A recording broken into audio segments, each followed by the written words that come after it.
Welcome to Who Are You? The Bobcats you know, the stories you don't. I'm your host, Joel Vanner, inside the podcast studio at Quinnipiac University's School of Communications, and I am joined today by my guest, William Ollayos. William, welcome to the show. Hi, it's great to be here. Please feel free to call me Bill.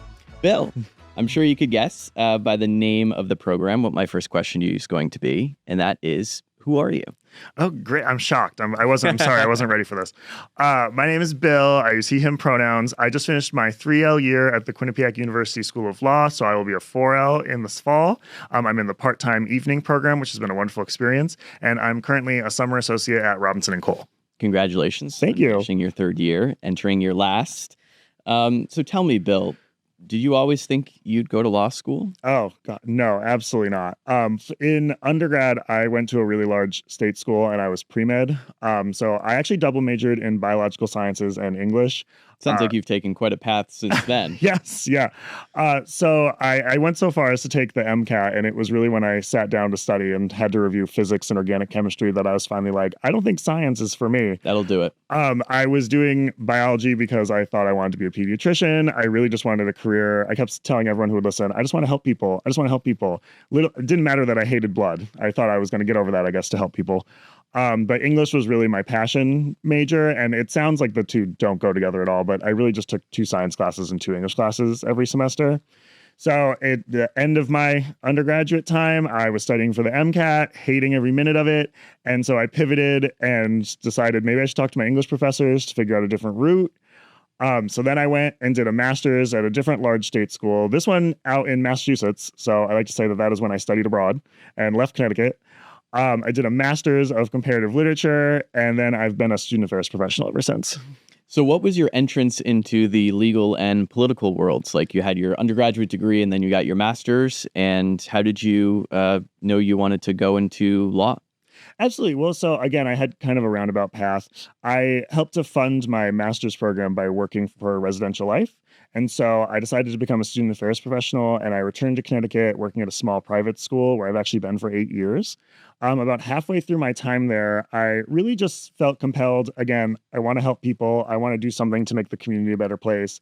So about 4 years into my time as a full-time res lifer, I started getting more involved with politics. So I started working for a small advocacy org run by the Connecticut General Assembly, which had a bunch of lawyers who were working there, and they were all doing different advocacy work for a variety of marginalized communities across the state. And they were all lawyers, and and at this point I was like 28, but they were all like, Bill, you should go to law school, which I had never considered. I was just More school. I know, more school. I know. This will be my last schooling, most likely. But I do foresee working at colleges and universities for the rest of my career. They were all lawyers. They said, if you want to do this sort of advocacy work, you should go to law school. And so I said, okay, I guess I'm going to take the LSAT, which gave me visions of taking the MCAT, which was rough. And so I said, I'm not going to tell anyone that I'm taking the LSAT, because if I don't do well, I'm not going to get in. And this is like such a pivot for me that I hadn't ever considered. So I took the LSAT. I did well enough to actually apply. And then 4 years later, I'm almost done at Quinnipiac. So you shocked yourself going into the LSAT, not sure how you do, kind of keeping it under the radar, and here you are today. Absolutely. I mean, I'll put in a cool pitch for the Connecticut Bar Association runs a program called the Future of the Legal Scholars Profession, FLSP. And so I applied, and they actually helped to fund my Kaplan prep course for the LSAT program. And I don't think I would have done quite as well if I hadn't had that exposure. So you surprised yourself on the LSAT. What led you to come to Quinnipiac Law? Right. Well, so after I finished grad school, I said I never want to be a full-time student again. I really appreciate it. I knew from the jump that I wanted to be a part-time student. And so I really appreciated the balance that I anticipated would come from going to school at night and working during the day. And I will confirm that it is really nice, and just for everyone's mental health in the part-time evening program, to have something going on during the day that is completely different from what you're doing at night. It really just kind of gives your brain some breathing room from the constant legal study, which is really, really wonderful. And so I said, well, I'm going to keep working in Connecticut. I don't want to leave my job. And so Quinnipiac was nearby. It really quickly rose to the top of my list, but I did apply to all of the Connecticut law schools. What I would note is, never look at sticker price, because it really did come down to financing for me. And I was really blown away by what Quinnipiac was able to offer me. And yeah, I accepted almost right away and never looked back, and I've been really happy about it. So you mentioned being a part-time student gives you that balance, right? You can do something during the day and then have your studies at night.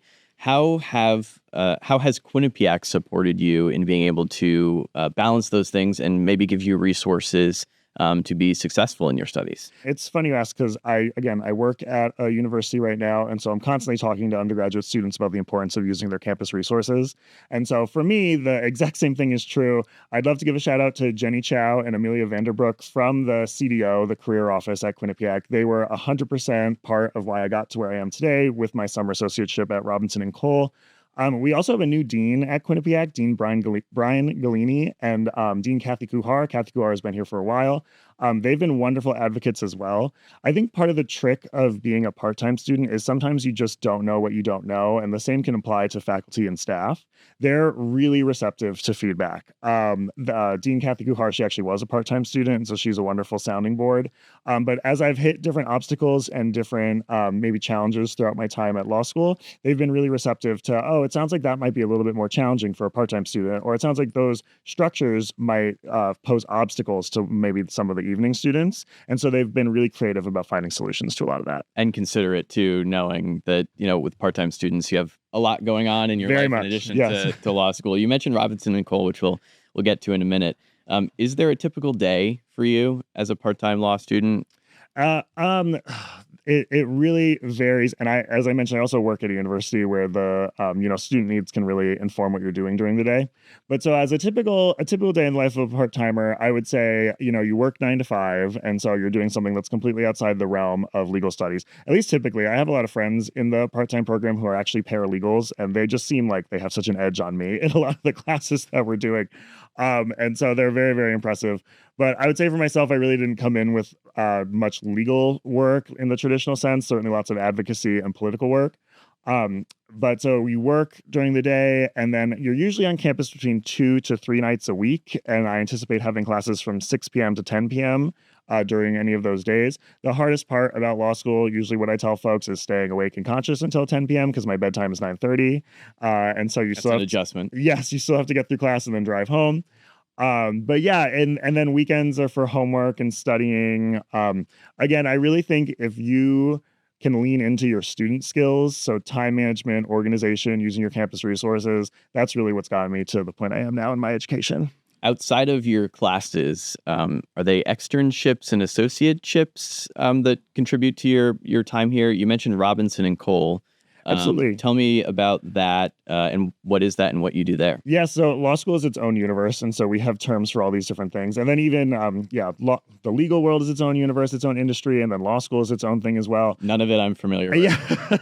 So I have completed a few externships during my time at Quinnipiac. So I did complete one with the Connecticut General Assembly that involved putting a new spin in some of the work that I was already doing, which helped me to come to law school to begin with. And Quinnipiac got really creative about how I could meet the demands so that I would still abide by the American Bar Association's requirements so that I could properly get credit for that, which was awesome. Really big shout out to Dean Carrie Cash. She actually just retired. She was a huge advocate for part-time students and really helped me find creative ways to get this awesome experiential education that was really some of the best that I got while at Quinnipiac. I also just completed an externship with the Attorney General's office back I think we started in February 2025, which was really, really cool. And again, working with Dean Carrie Cass, Professor Alice Rosenthal, she was also really helpful for me setting up those credits, which was awesome. And then the career office, the CDO, so some of the folks I mentioned earlier, the CDO runs a process called QCI, the Quinnipiac Coordinated Interviews. And so the CDO helped me last summer to interview with a number of large firms that set me up a year later. I started back in May at Robinson and Cole. And so that is an associateship. So I am now currently working full-time at a law firm, which has been a huge transition for me because a lot of the work I was doing before, I was at least sort of familiar with. But now I'm currently on leave from my day job at a university, and I am working at a law firm, and I am really putting all the skills I developed in the classroom actually to practice. Through all of these, you mentioned a number of faculty that have helped you along the way.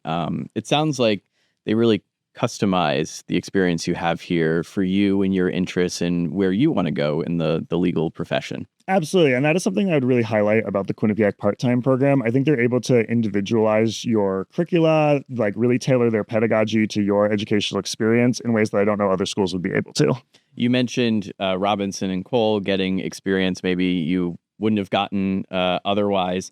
How have those kinds of experiences helped you grow and inform the path that you want to take in the legal field? I mean, what I was always saying as I was going through the QCI process last summer, so a full year ago, I just don't have a lot of traditional legal experience. So, if you need to talk to a state representative, if you're trying to figure out how to advocate for something with a senator, I'm your guy. If you have a roommate conflict with my res life experience, if you need to mediate something with your neighbors, again, I'm happy to be helpful. Sometimes they both act like senators, right? Yeah. Roommates and real senators. There you go. That's all of my professional experience so far. And so this summer, actually learning to go to the office, do research, write memos, draft research proposals, really take unique perspectives on behalf of clients in order to support their argument. That is what I've been learning for the last 4 weeks, and I have 6 more to go. So I'm excited for all I've been actually able to apply. So looking back 3 years ago when you were looking for a part-time program, what would you say stood out to you most then, and what would you say to those who are looking for a similar experience now? What should they consider? And what should they be looking for to find the fit for them? Absolutely. I mean, I think when you talk about higher education in the United States, it really all does come down to finances. Whether you're starting at a community college because it's more affordable and then maybe transitioning afterwards, it really all does come down to money for me. I knew immediately that I wanted to be a part-time student because it was more affordable, but also what I mentioned before, I had just kind of fried myself as a full-timer earlier, and so I was ready for something new. So once I knew, okay, I decidedly want to be a part-time student, let me look at the part-time programs in Connecticut that are commutable from my day job. And then from there, it really came down to funding. I would really say never look at sticker price. The financial aid that's available might really surprise you. It absolutely did for me. I've been so grateful to the resources that Quinnipiac has been able to provide for me throughout my JD. And so, yeah, that I think until something changes and higher ed becomes more affordable, I really would advise looking at the smartest financial decision for yourself. And then you've talked a little bit about this throughout the podcast so far, but what do you think sets Quinnipiac School of Law apart from other law schools? And what would you say to those that are really considering Quinnipiac School of Law? What would you say to them to get them here? I think the Quinnipiac's ability to individualize your education is really unique, and I don't think is something that you would necessarily find at other schools. They are, of course, abide by the ABA guidelines at all times. They're really clear and very direct, but the way that they actually play out in the classroom can vary for part-time students. And there are a number of advocates on the faculty and on the staff at Quinnipiac who are really concerned with the experience that you're going to have while on campus.